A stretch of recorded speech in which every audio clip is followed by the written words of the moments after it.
Magandang araw mga bro. Muli sa araw na ito, samahan nyo ako kung na i-repair natin to. Isa tong subwoofer yan. Subwoofer to. Ang problema raw nito, sabi ng may-ari, gumagana naman siya.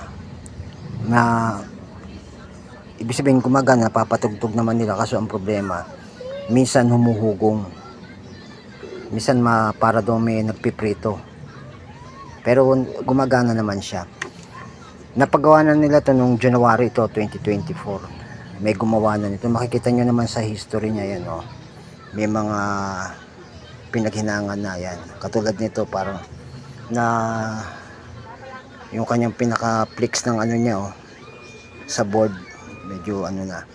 Ngayon, ang gagawin ko mga bro, i-check ko to, itong dalawa na to, baka may problema to. Tsaka titingnan na rin natin kung ano yung ginamit dito. Pero kung ako nagkakamali, kadalasan naman yung ginagamit sa mga subwoofer ganito, yung TDA 2030.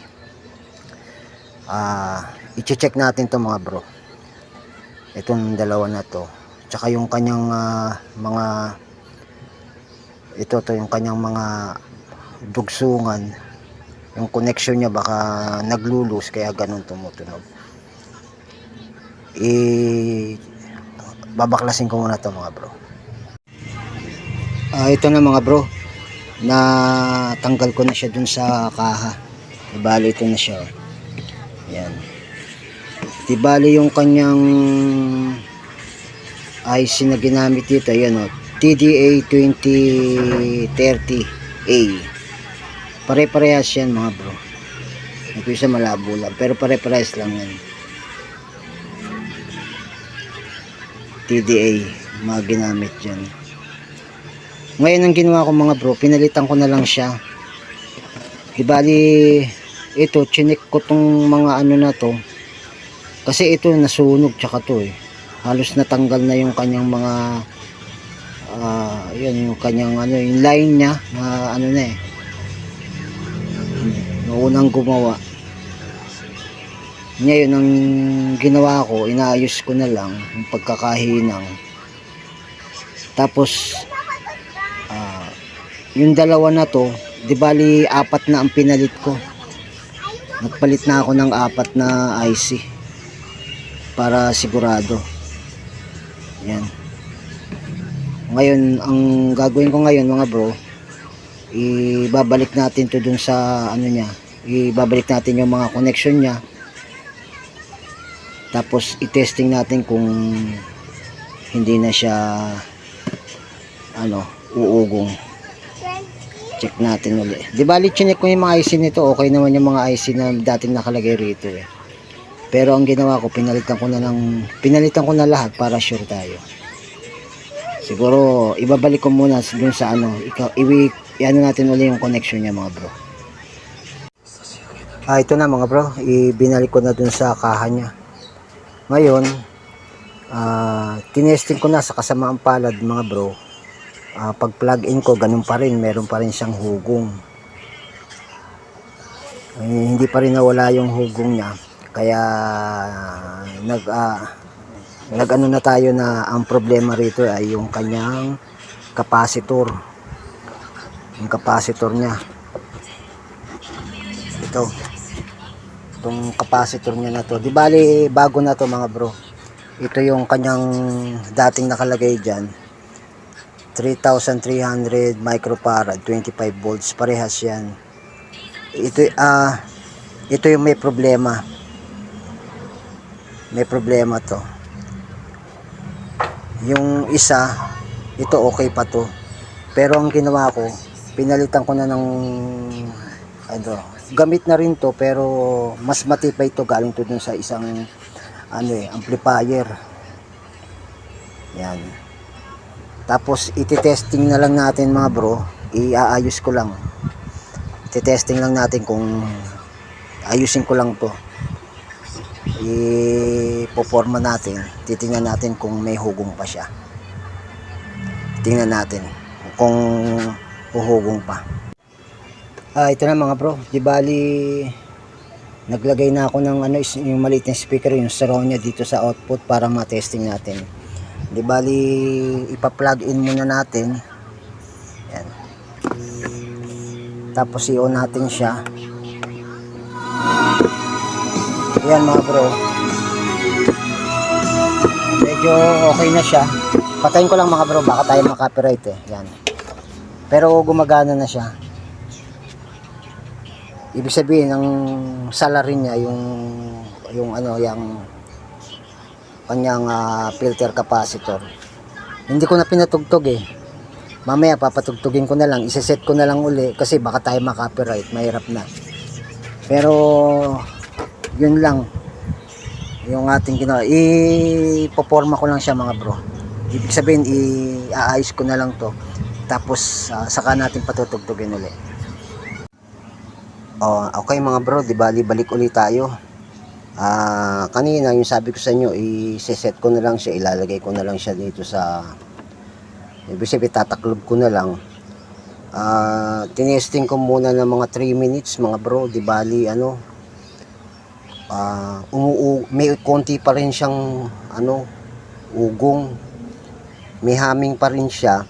Tapos chinek ko tong pinaka ano niya, ano, umiinit, ibig sabihin may problema pa. Tapos nag-check ako mga bro ng ito yung ano yan eh, yan yung speaker ng subwoofer eh. Ito yung negative, ito yung positive. Chinek ko to, di bali naka-on tong subwoofer, naka-plug in siya. Chinek ko to, meron siyang lumalabas na 14 volts. Dapat wala tong ano eh, walang DC volt to eh. Nasa DC volt ako eh.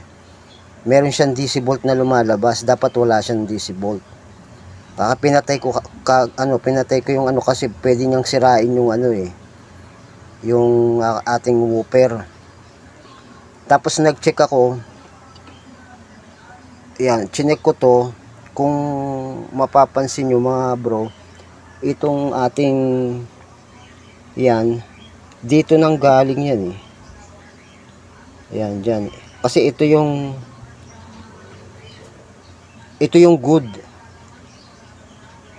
na capacitor. Ito yung may tamang capacitor na pinalitan natin. Pero dahil magkasama sila, pares ko ng pinalitan. Pero ito yung pinanggalingan nung may sira, kaya nagkaroon siya ng hugo. Kung babaybayin natin to mga bro, ito yung positive, ito yung negative niya eh. Ito yung negative. Performa lang ako. Ito yung negative, ito yung positive ng capacitor. Kung babaybayin nyo yan, papunta yan dito. Yan. Ang tagos niyang papunta rito. Yan. Papunta rito sa ating TD2030. Ngayon, chinek ko yung output niya, ay yung pinaka ano niya, meron siyang 15 dito sa pinaka BCC niya, meron siyang ano 15 volts, which is galing siya papunta rito. Yan, pag ganun, meron siyang 15. Tapos yung out niya, meron ding 15 volts. Ngayon, magtataka kayo bakit merong ganito. Kasi nung chinek ko tong ito, dapat wala tong voltahe na, walang DC volt na lumalabas. Kung checkin nyo, ito yung negative. Pag ano yan, yan o. Papunta yan dito.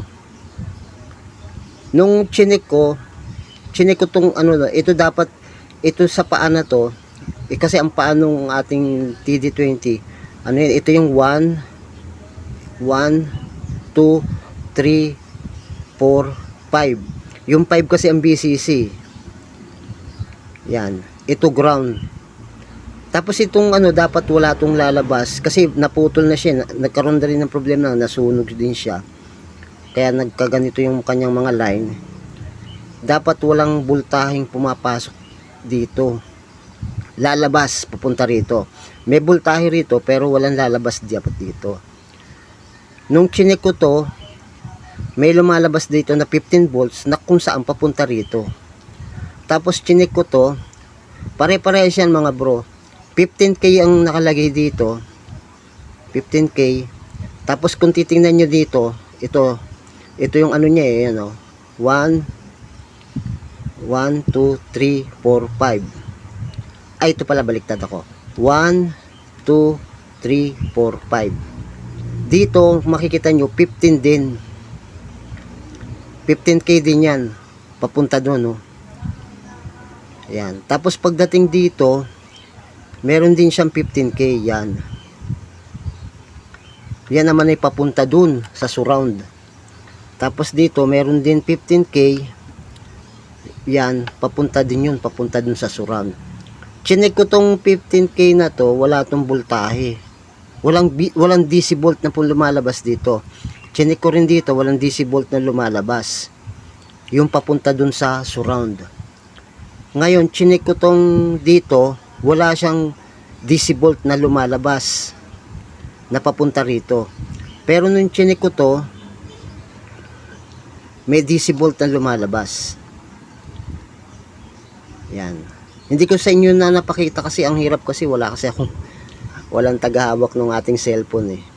Mahirap gusto ko kasi nakikita nyo ng ganito eh, malapitan. Nung chinek ko to, ito yung 15k na resistor na kaparehas nito. May lumalabas dito na 15 volts papunta ron sa speaker. Yan.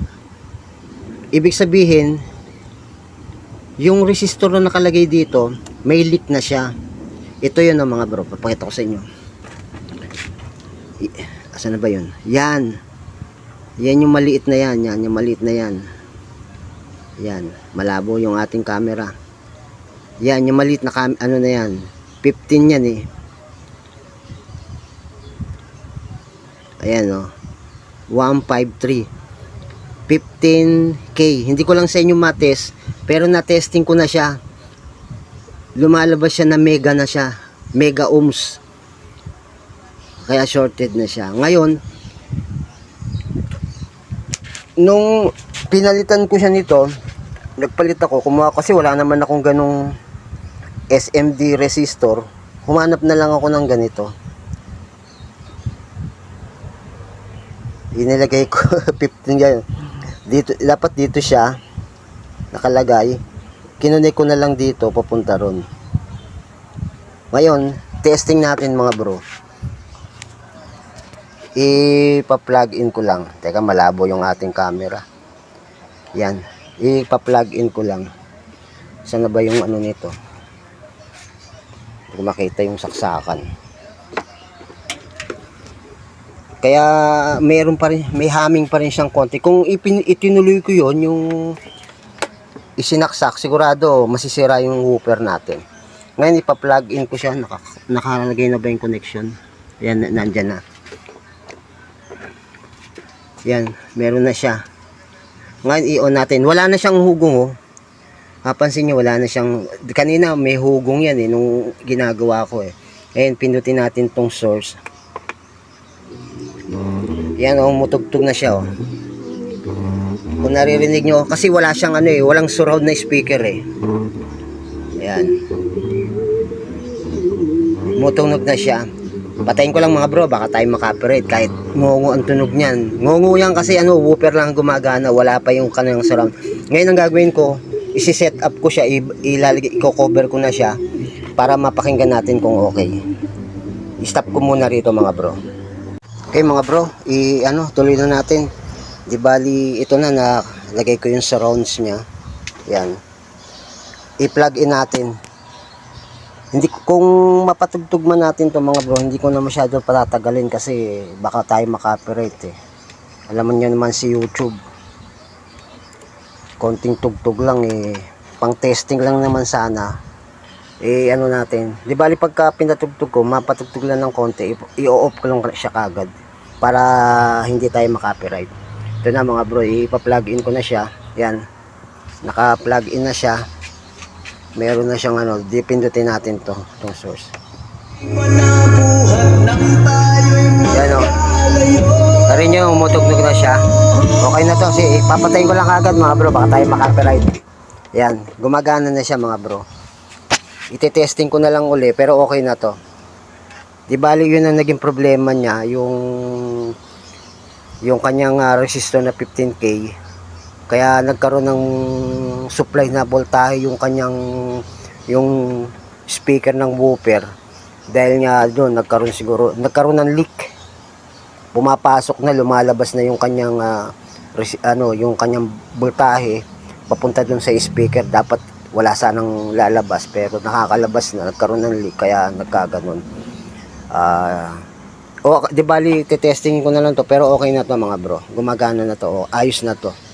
Di bali siguro hanggang dito na lang dun sa mga nakapanood, at kung nagustuhan nyo yung ating ginawa sa araw na ito, huwag naman kalimutang pahingin naman ng subscribe at pa-like at comment lang kayo mga bro, at pahit na lang yung notification bell para kung sakaling meron ako iba pang gagawin ay ma-update po kayo. Pasensya na kayo kung minsan lang ako makagawa kasi masyadong marami kasi akong ginagawa ngayon eh. Hindi lang kasi sa paggagawa ng electronics ang ginagawa ko, gumagawa rin kasi ako ng mga motor, mga problema sa motor, electronics, at yung kahit papaano yung sa makina. Kaya madalang ako makagawa ng ng mga video.